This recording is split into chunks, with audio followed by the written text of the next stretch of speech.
Hello दोस्तों, कैसे हैं आप लोग। आज हम लोग सुनेंगे कहानी तेनालीराम की।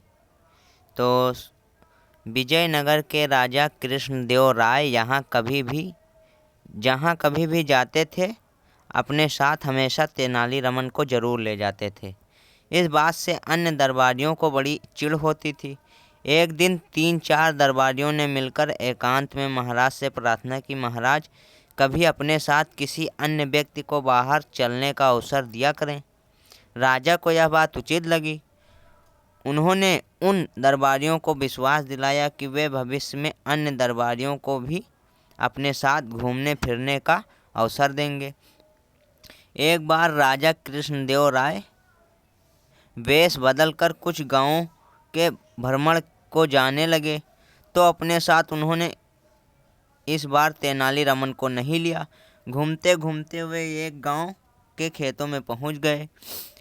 खेतों से हटकर एक झोपड़ी थी, जहां कुछ किसानों से पूछा, कहो भाई लोगों, तुम्हारे गांव में कोई भी व्यक्ति कष्ट में तो नहीं है?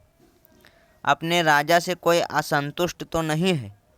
इन प्रश्नों को सुनकर गांव वालों को लगा कि वे अवश्य ही राज्य के कोई अधिकारी होंगे।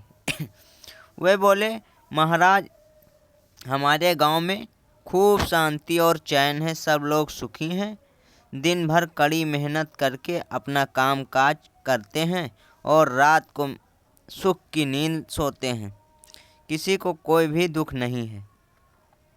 राजा कृष्णदेव राय अपनी प्रजा को अपनी संतान की तरह प्यार करते हैं, इसलिए राजा ने असंतुष्ट होने का सवाल ही पैदा नहीं होता। इस गांव के लोग राजा को कैसा समझते हैं?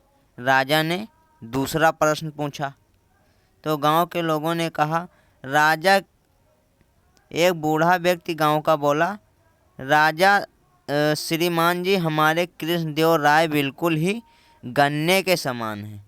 उनकी समझ में यह बात बिल्कुल भी नहीं आई कि बूढ़े किसान का अर्थ क्या है। उनके यह भी समझ नहीं आया कि गांव के रहने वाले लोग अपने राजा के प्रति क्या विचार रखते हैं। राजा कृष्णदेव राय के साथ जो अन्य साथी थे, राजा ने उन साथियों से पूछा, इस बूढ़े किसान के कहने का क्या अर्थ है? साथी राजा का यह सवाल सुनकर एक दूसरे का मुंह देखने लगे। फिर एक साथी ने हिम्मत की और बोला, महाराज इस बूढ़े किसान के कहने का साफ मतलब है यही है कि राजा इस मोटे गन्ने की तरह कमज़ोर हैं, उसे जब भी कोई चाहे उखाड़ सकता है, जैसे कि मैंने एक गन्ना उखाड़ लिया। राजा को जब इस बात का समझ आया तो वह बहुत गुस्से से बूढ़े किसान से बोले, आप जानते नहीं शायद कि मैं कौन हूँ।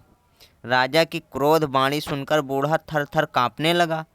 तभी झोपड़ी में से एक बूढ़ा किसान उठकर खड़ा हुआ और बड़े नम्र स्वर से बोला, महाराज हम आपको अच्छी तरह जान गए हैं और पहचान गए हैं, लेकिन हमें इस बात का कष्ट है कि आपके साथी लोग ही आपके आलसी रूप को नहीं जानते।